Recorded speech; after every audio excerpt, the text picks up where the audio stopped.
여러분 반갑습니다. 여러분의 반도체 오빠 천회장입니다. 이제 마지막 방송하고 천회장도 쉬도록 할게요. 토요일 비가 많이 와가지고 어디 꼼짝없이 집에만 있네요 보니까. 이제 비는 그쳤고 저도 방송을 하면서 하루 마무리 하려고 합니다. 오늘은 뭐 삼성전자 2분기 실적이 발표된 날인데 좀 아쉬웠어요. 기대 이상의 성적이었는데도 결국은 주가가 좀 빠지니까 좀 당황스럽더라고요. 잘 유지를 하지 않겠나 생각했는데 거기까지는 아니었던 것 같고 개미들한테 물량을 먼저 떠넘기는 그런 느낌이었습니다. 일시적으로 개미들한테 떠넘기는 거죠. 우리가 뭐 개미들 물량을 사는 게 뭐 개미털이가 아니라 개미들한테 물량 떠넘기는 것도 일종의 개미털이가 아닌가 하는 생각도 듭니다. 일단 삼성이 이제 증권가 추정치의 2배가 넘는 2분기 영업이익을 기록을 했는데 6만 전자로 결국은 추락을 했다. 그렇게 보시면 됩니다. 6만 전자. 이 영업이익 규모가 15년 만에 가장 낮은 수준에 이제 도달한 거예요. 도달한 데다가 이 반도체 부분이 수조 원대 적자를 이어갔어요. 이어간 것으로 추정이 되다 보니까 이에 대한 실물 매물이 이제 쏟아진 거죠. 계속 쏟아지는 겁니다. 증시 전문가들도 그래요. 이제 반도체 업황이 이제 바닥을 다진 만큼, 이제 삼성전자가 이달 말에 내놓을 그 사업 비전에 따라서 이 중장기 주가 방향도 향방도 달라질 거라고 내다봐요. 삼성은 전날보다 1,700원 정도 내려서 69,900원, 69,900원에 이제 거래를 마쳤습니다. 마쳤고, 삼성의 그 주가가 6만 원대를 기록한 것은 5월 25일 이후 40여일 만에 처음이라고 합니다. 40여일 만에 처음이다. 주가 하락폭도 4월 25일 이후로 가장 컸고, 이날 코스피 지수 하락률의 2배가 넘는 이제 수준이었어요. 이렇게 삼성의 하락을 주도한 수급 주체는 기관하고 외국인 투자자들이에요. 기관애들이 삼성전자를 연중 최고 수준인 2,221억 정도 이제 순매도를 했고, 4거래일 연속 팔자, 이 팔자 행보를 보이더라고. 팔자 보였고요.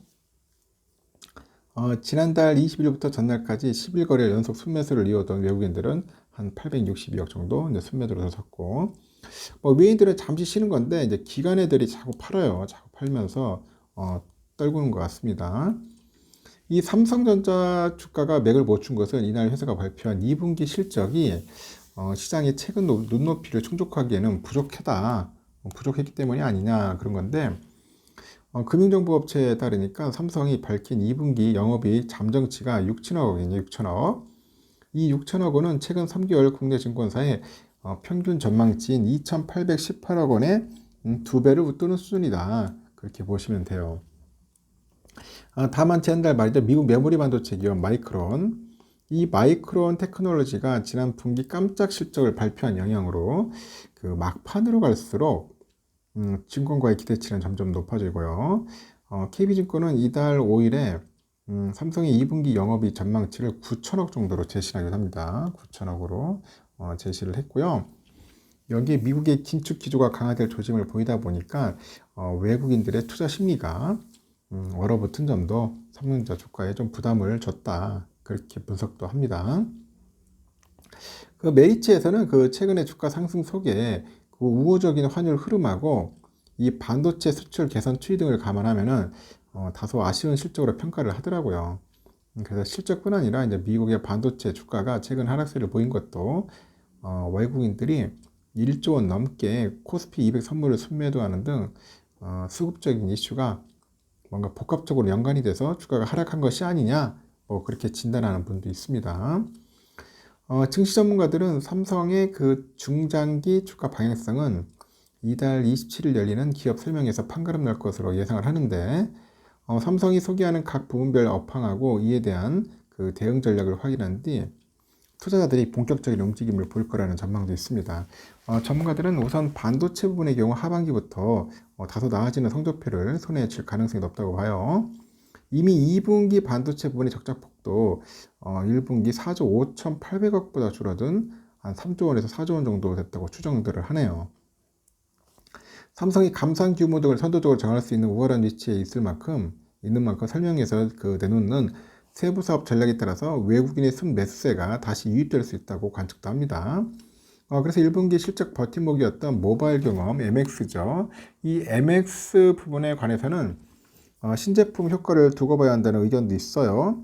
하반기에 출시할 그 갤럭시 Z5 시리즈에 대한 시장 반응이 주가에 큰 영향을 끼칠 수 있다는 시각인데, 전문가들은 2분기 갤럭시 S23의 그 판매량이 그 감소를 하면서 MX 부분의 실적이 1분기보다 저조했을 거라고 추산도 합니다. 3분기 반도체 부분은 재고 평가선이 줄어들다 보니까 2분기보다 실적이 개선될 거라고 합니다. 전방 수요가 이제 줄어드는 MX 사업부가 또 어떤 비전을 내놓은지가 주가 향방에 중요하다고 또 그렇게 보고 있는 것 같아요. 상당히 저도 궁금해지네요, 보니까. 그리고요, 그 미국의 지난 6월 그 민간 고용이 예상했던 것보다 이제 2배 이상 늘었다는 소식 때문에 미국 증시가 이제 6일날 조정을 받았습니다. 다우지수가 한 1.1% 정도 하락을 했고, S&P 500도, 나스닥도 좀 많이 빠졌어요. 0.8% 정도. 이 고용시장이 호조세를 이어가면 인플레이션 하락 속도가 늦어져가지고, 연준의 금리 인상 기간이 길어질 수 있다는 그런 우려 때문입니다.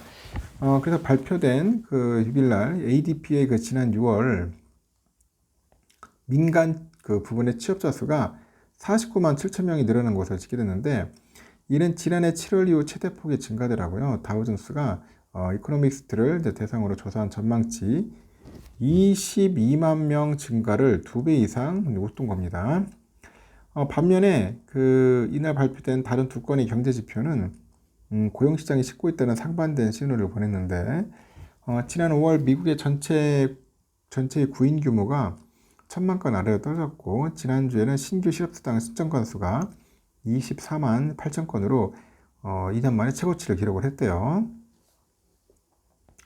7일날 오전 8시 반에는 가장 중요한 고용지표, 노동부의 취업자 수 증가폭하고 실업률, 시간당 평균 임금 인상률 등이 공개가 됩니다. 노동부의 고용 지표마저 예상보다 너무 강하다면은 긴축 사이클 장기화에 따라서 그에 대한 우려로 증시가 추가로 타격을 받을 가능성이 크다고 하죠. 하지만 월가 대표의 강세론자들은 고용시장의 지속적인 호조세에도 불구하고요, 증시 랠리가 올 하반기에도 이어질 것으로 낙관을 합니다. 그래서 올 상반기 증시 랠리를 예측하는 몇 안 되는 월가 전문가 중에 하나인 리서치 팀장이 그러는데, 미국 증시는 지난해 10월 12일에 바닥을 쳤고 이후 지금까지 9개월간 상승세는 새로운 강세장의 시작이었다고 하죠. 그리고 지난해 12월에 일찌감치 올해 말에 S&P 500 목표치를 4,750으로 높이 잡고요. 당시 가장 낙관적인 전망에 속했죠. 최근엔 증시 강세의 확신을 갖고 올해 말에 S&P 500 목표치를 4,825, 75% 정도 상향 조정을 했어요. 6일 종가 4,411.59 대비 9.4% 상승을 의미하는 건데, S&P 500 지수의 지난해 1월 3일 사상최고치 4,796.56을 넘어서는 겁니다. 그래서 지난 5일 기준으로 월가 전문가들의 올해 말 S&P 500 목표치는 평균 4,113으로 6일 종가보다 낮다고 합니다. 하여튼 고용시장 호조세도 이제 CPI 상승률이 3%로 낮아질 것이고, 결과적으로 연준의 긴축 압력도 완화될 거다, 그렇게 전망하는 사람도 있어요. 지금 보니까 클리블랜드 연방준비은행이 운영하는 인플레이션 예측 모델이 있어요. 나우캐스트 있는데, 지난 6월 CPI 상승률은 전월비 0.4%로 예상되고요. 특히 전년비 상승률은 지난 5월에 4%에서 6월에는 3.2%로 낮아질 것으로 예상되죠. 다만 변동성이 큰 식품하고 에너지를 제외한 그런 CPI 상승률은 지난 5월 5.3에서 6월에는 5.1%로 소폭 완화하는데 그칠 것으로 전망되고 있고요. 연준의 목표치인 2%를 여전히 2배 이상 웃도는 것이라고 합니다. 그래서 근원 인플레이션은 후행에서 반영되는 주택하고 자동차의 가격 상승 잔재가 남아 있어서 쉽게 떨어지는 않고 있는데, 이러한 잔여 요소가 사라지면은 3% 밑으로 떨어질 거라고 합니다.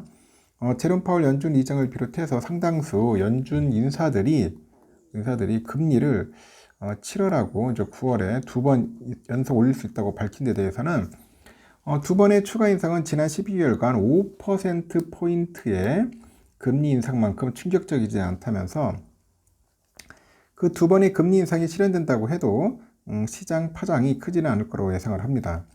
연준은 지난해 그 3월부터 연방 기금 금리를 0에서 0.25%에서 현재 수준인 5에서 5.25로 이제 끌어올렸습니다. 인플레이션이 하락을 하면은 사람들은 앞으로 금리 인상이 많아봤자 한 두 번이고, 실제로는 금리를 그 두 번까지 올릴 필요도 없을 거다. 그렇게 확신을 갖게 될 것이라면서 이 결과 금융 조건이 완화되면서 금리와 채권 시장의 변동성이 줄어들 거라고 이제 밝히는 거죠. 인플레이션의 하락과 함께 그 AI 지속적인 발전이 새로운 강세장을 또 이끄는 촉매라고 지적하기도 해요. 주가가 너무 올라 고평가됐다는 의견에 대해서는 에너지 섹터를 제외한 S&P 500의 그 선행 주가 수익 비율이 올 초에 15.7에서 현재는 16.4배로 0.7포인트 정도 상승하는 데 그쳤다고 예측을 했죠. 기업이 회복력을 갖춘 것으로 보이는 데가 새로운 EPS 사이클에 들어선 만큼 그 PER이 더 확대돼야 한다고 믿는데 핵심은 인플레이션 완화와 성장 그 전망 개선에 그 조합으로 이 같은 일이 일어날 것이라는 점을 설명하죠. 올 하반기 증시 강세를 무너뜨릴 수 있는 그 위협 요소에 대해서는 그 연준의 정책 실수하고 우크라이나 전쟁, 그 중국의 실망스러운 경제 회복세, 그리고 소비자 지출 약화 등을 꼽아요. 모두가 리스크에 초점을 맞추기 때문에 이러한 유업 그 요인들이 시장을 크게 놀라게 할 수는 없을 것이다. 그렇게 말을 해서 그 예상되는 이벤트 중에 증시를 급락시킬 만한 변수는 거의 없을 것으로 예상을 하죠. 여전히 많은 사람들이 올 상반기 상승세를 침체장을 내릴 뿐으로 생각을 하면서 다시 증시가 내려가기를 기다리고 있기 때문에 증시가 다시 하락하지 않으면 어느 순간 패닉 매수가 있을 것이다. 그렇게 얘기를 하면서 증시가 다시 추락하지 않을 수도 있다는 것을 인정해야 한다. 그렇게 언급을 하네요. 그리고 패닉 매도의 순간보다는 패닉 매수의 순간이 더 위험하다고 생각한답니다. 패닉 매수. 과연 어떨까요? 이제 미국장 다시 뭐 바닥 친 다음에 결국은 오른다고 그렇게 이야기를 하는 것 같습니다. 저도 그래요. 좀 많이 올랐잖아요. 또 급하게 올랐기 때문에 어느 정도 또 조정을 받고 다시 이제 상승으로 갈 것 같습니다. 조금 빠질 거예요. 많이 빠지면 10% 정도 더 빠질 수 있으니까 참고하시기 바랍니다. 일단 여기까지 하겠습니다. 여러분 편안하게 주무시고 내일 새벽 6시에 뵙도록 해요. 여러분 굿나잇.